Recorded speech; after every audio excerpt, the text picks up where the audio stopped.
Aujourd'hui, j'ai encore Schtroumpf avec moi. Schtroumpf, content.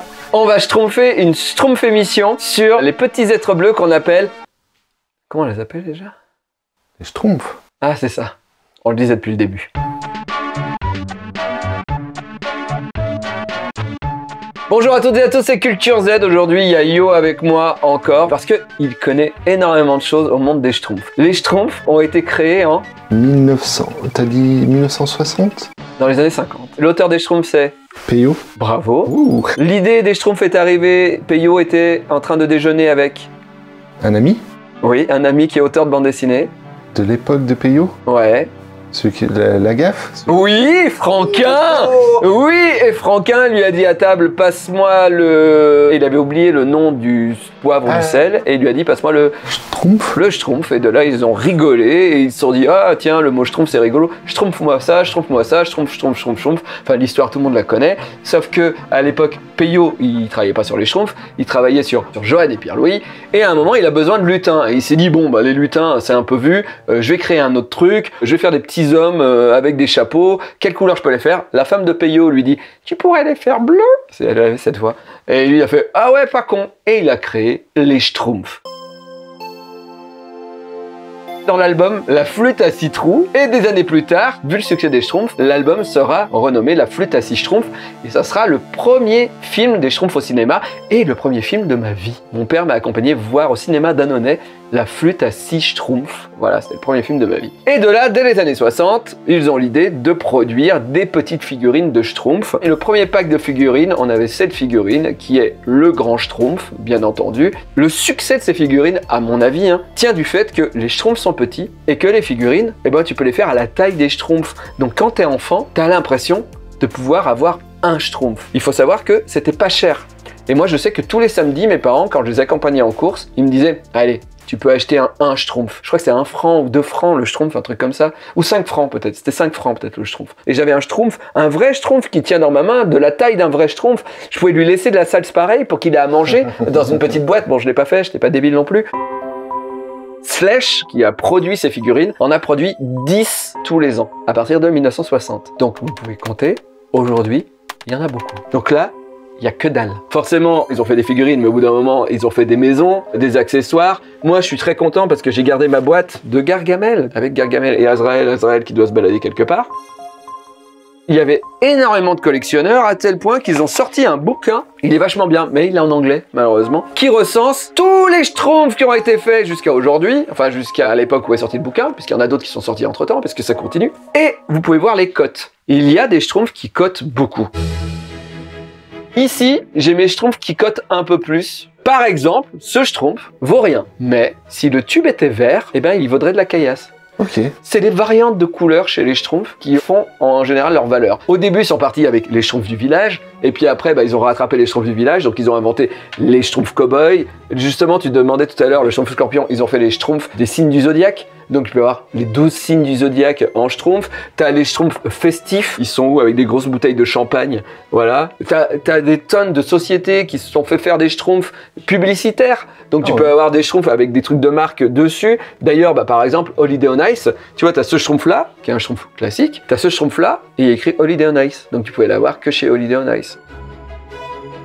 Eleanor m'a offert même une Schtroumpfette, pas peint encore. Les Schtroumpfs de base. Bien entendu, on a eu des puzzles, on a eu les disques, les Schtroumpfs, et on a eu les livres qui font ding ding ding pour que tu tournes la page. Je crois que mes nerfs vont Schtroumpf et je n'en peux plus. Voilà, Schtroumpf paresseux.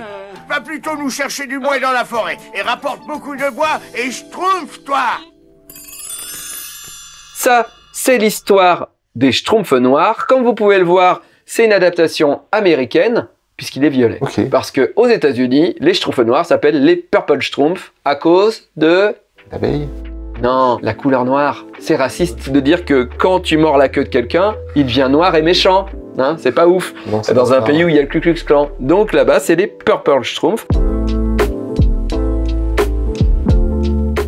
En France, nous, c'était les Schtroumpfs Noirs. Le Schtroumpf Noir est le premier album des Schtroumpfs qui existe sans Johan et Pierre-Louis. Vu que les éditions Dupuis ne croyaient pas du tout aux Schtroumpfs, ils lui ont dit non, non, fais pas ton histoire. Bon, ok, tu peux faire une histoire en plus dans le magazine de Spirou. Et donc, ils avaient dessiné une histoire qui était en petites pages de journal qu'il fallait découper, tout ça. Et tu avais ton histoire et les cases étaient toutes petites. Et c'était ça la première aventure des Schtroumpfs, les Schtroumpfs Noirs. Et ça a tellement marché qu'ils ont décidé de le sortir en grand album. Sauf que vu que les dessins étaient faits pour être petits, et ben le premier album des Schtroumpfs a été dessiné 2 fois.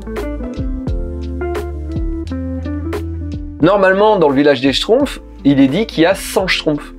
Et puis à un moment, il y a le Schtroumpf coquet qui se voit dans un miroir, qui crée son double, donc ils sont 101. Et puis à un moment, il y a la Schtroumpfette qui arrive, qui a été créée par Gargamel. D'ailleurs, la femme de Peyo en a beaucoup voulu à Peyo parce qu'il y a une recette magique pour faire la Schtroumpfette. Et il dit que les défauts qu'on attribue aux femmes. Quand la femme de Peyo a lu ça, elle lui a dit tu dors sur le canapé pendant 1 semaine, il a plus le droit d'aller dans le lit.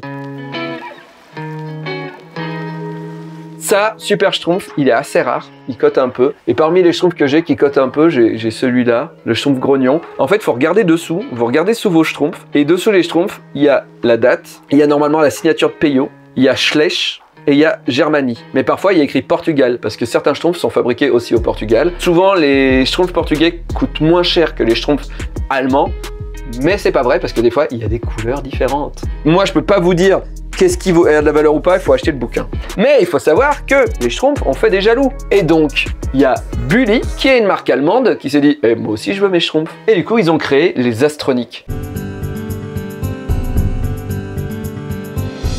C'est comme les Schtroumpfs, sauf que c'est des extraterrestres. Ils peuvent être de couleurs différentes, on les reconnaît parce qu'ils ont des petites antennes et tout ça. Et donc ça, c'était vraiment dans les années 70, il y en a eu plein. Le gros succès de cette marque, c'est qu'ils ont réussi à avoir un partenariat avec McDonald's. Tu pouvais avoir dans ton Happy Meals des Astroniques. Le gros truc qui a un peu cartonné et qui est pour moi vraiment de la grave copie des Schtroumpfs, et j'ai découvert en préparant cette chronique, j'allais dire que c'est les Américains qui ont tout volé aux Schtroumpfs, et en fait pas du tout, c'est les Belges qui ont tout volé aux Belges.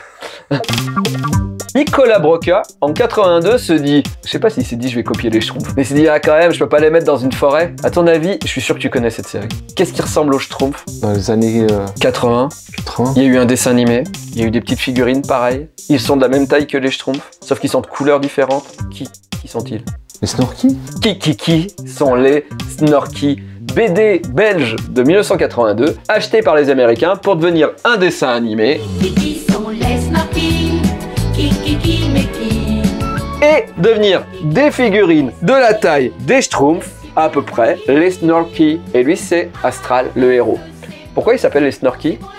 Oh, ça là. C'est tuba. Un Snork, c'est un tuba. Il y a eu plein de figurines des Snorky, mais pour moi, c'est une putain de copie des Schtroumpfs sous l'eau, quoi. Savoir qu'il y avait un personnage qui me mettait très mal à l'aise, enfin je ne sais pas pourquoi, je l'ai revu aujourd'hui et j'étais toujours mal à l'aise en le regardant. Tous les Snorky ont qu'un tuba sur la tête. Dual, il a 2 tubas et je crois que ça me gêne comme si un jour je rencontrais un mec qui avait 2 bites. Je trouve que c'est pas normal. Oui, c'est pas normal. C'est pas normal. Des petites figurines à petite taille comme ça, il y en a eu plein. Et cette mode a beaucoup marché aussi avec les marchands de céréales où tu pouvais avoir dans ton bol de céréales, on avait le professeur Witos dans les Witos. On avait même, nous, en France, on avait Bonus. Ça, la blancheur Bonux automatique. Allez, le voilà ton cadeau Bonux. La lessive. Ça, je m'en Et rappelle. il y avait des cadeaux qui sentaient la lessive Bonus toute ta vie. Tu gardais le jouet et le jouet il sentait la lessive et 10 ans plus tard, il sent toujours la lessive. Ils ont fait les kikis de tous les kikis en version plastique. C'est mon kiki indien, écrit derrière Bonux. Et tu pouvais le mettre sur ton crayon. Lionel, est-ce que tu veux rajouter un truc sur les Schtroumpfs? Non, rien du tout. Si. Quand les Américains ont acheté les Schtroumpfs, en 1980, ils ont fait un dessin animé. C'est Hanna-Barbera qui en a fait un dessin animé. Aux États-Unis, ils y croyaient pas du tout parce qu'ils se sont dit, nous, ils aiment que les super-héros, nos enfants, donc ça va pas marcher. Ils ont diffusé ça un matin. Ça a explosé les ventes. Et c'est grâce à ça que, je pense, la licence française la plus vendue au monde en termes de bande dessinée, c'est les Schtroumpfs. Il y a eu des jouets, il y a eu des films, voilà, plusieurs films. Fait par les Américains. Par les Américains, bien sûr, avec Patrick Neil Harris. Il faut savoir qu'ils ont demandé à Peyo, dès que c'est arrivé aux États-Unis, ils ont dit bon, ok, mais on peut faire des Schtroumpfs de toutes les couleurs, hein, pour pouvoir en vendre plein. Peyo a refusé, ils ont failli lui enlever le contrat et tout. il a réussi. Mais bon, derrière eux, les Tortues Ninja, normalement ils avaient tout un bandeau rouge. Bah, les Américains, ils ont fait non, on va faire plusieurs bandeaux pour pouvoir vendre plusieurs jouets. Et puis après, t'as quoi? Les bisounours, toutes les couleurs pour en vendre plein de jouets. Voilà, Peyo a gagné, mais nous, après, avec toutes les autres séries, finalement, on a perdu. Rendez-vous mercredi prochain à 16h30 où on va parler des Transformers, des Autobots, des Decepticons et je n'aime pas Transformers. Donc la semaine prochaine, on en parle.